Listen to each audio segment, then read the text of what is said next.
Did you know about 70% of conflicts in relationships don't come from what you actually do, but from what you unintentionally represent? I'll never forget one crisp autumn evening in New York. I walked into a room buzzing with laughter, but a few pairs of eyes felt colder than the wind outside. They were smiling, but not at me. I thought to myself, what did I do wrong? And then it hit me. Sometimes when someone doesn't like you, it has nothing to do with who you truly are, and everything to do with how they feel about themselves when they're around you. In this video, I want to share 5 deep insights to help you understand the hidden reasons people might secretly dislike you, see the truth without blaming yourself, and most importantly, protect your inner peace, no matter what's happening around you. If you've ever felt this way, drop the word relatable in the comments. I want to know how many of you have been where I've been. Let's dive in. 1. It's not about you, it's about their story. Ever notice how some people suddenly change their attitude toward you for no clear reason? Yesterday they were warm and friendly, today they're distant and cold. You find yourself wondering, what did I do wrong? I've been there with my old friend David. We'd been close all through college, but over time I could feel an invisible wall growing between us. He was still polite, but no longer the friend I'd once shared everything with. Eventually, I learned the truth. David had just suffered a major career setback.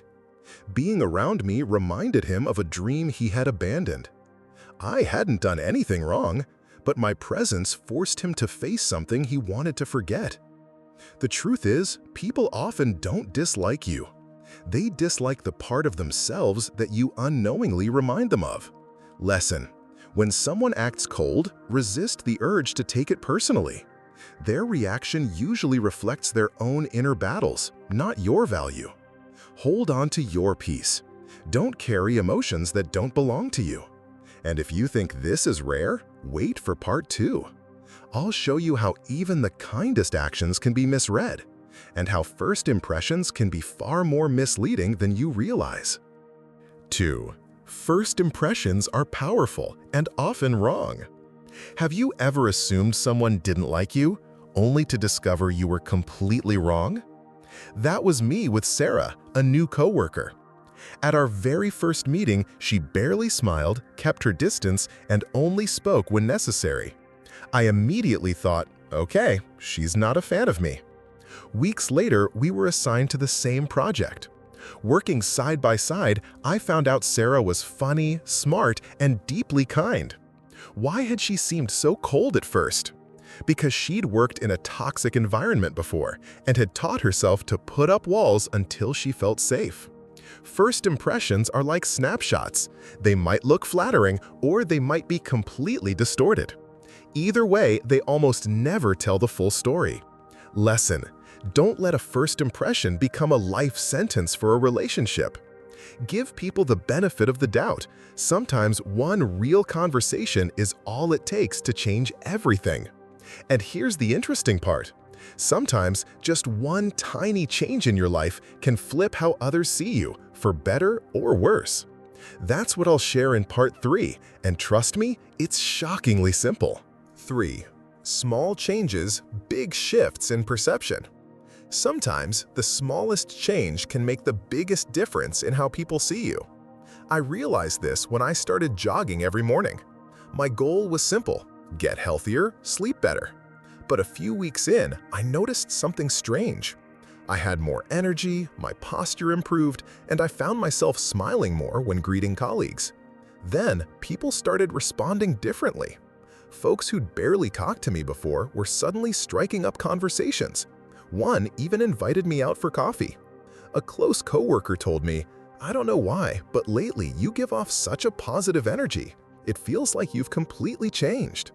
And that's when I understood. People react to the version of yourself you project, not the whole of who you are. Change the signals you're sending, and the world will answer differently. Lesson: you can't control people's thoughts, but you can choose the signals you put out there. A confident stance, a genuine smile, a healthy daily habit. These are the little things that can spark a chain reaction in your relationships. But be warned, positive signals aren't always received the way you hope. Sometimes, even kindness gets twisted in someone else's mind. And in part 4, I'll tell you about a time when one small act of kindness got turned into something completely different. 4. When good intentions get misunderstood. Ever do something nice only to have it completely backfire? That happened to me with Mark, a coworker who looked completely drained after a morning meeting. Wanting to lift his spirits, I bought him a coffee and left a note. "Hang in there, everything will be okay." I thought it was a sweet gesture. The next day, Mark avoided me. Turns out he thought I was implying he was weak and incompetent. I'd meant to send a message of support. What he heard was criticism. The truth is, people don't hear you. They hear the story already playing in their own head. Lesson: good intentions don't guarantee good outcomes. Before stepping in, take the time to observe and listen. The right words at the right time can heal, but at the wrong time, they can hurt.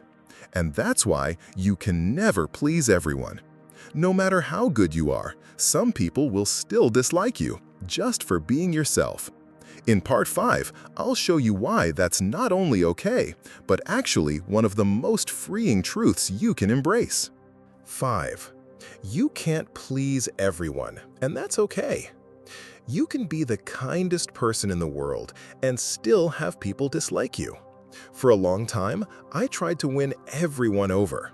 I remembered every birthday. I helped anyone who asked. I took on extra work, even when I was already overloaded. And still, some people called me fake, attention-seeking, or brown-nosing. At first, it stung. I kept asking myself, what more can I do? How much harder do I have to try? Until a friend told me, even if you were the sweetest peach in the world, there's always someone who hates peaches. That's when it clicked. No one is liked by everyone. All you can do is live by your values. Do what feels right and let the right people naturally find their way to you. Lesson: stop chasing universal approval. Start chasing inner peace. When you live authentically, you feel free, and you might even inspire others to do the same. Not everyone who dislikes you is a bad person. It just means you don't belong in their story. Remember, the world doesn't need a polished, edited version of you. It needs you, whole, original, unapologetic. If you remember nothing else from this video, remember this: your worth is not defined by someone else's opinion.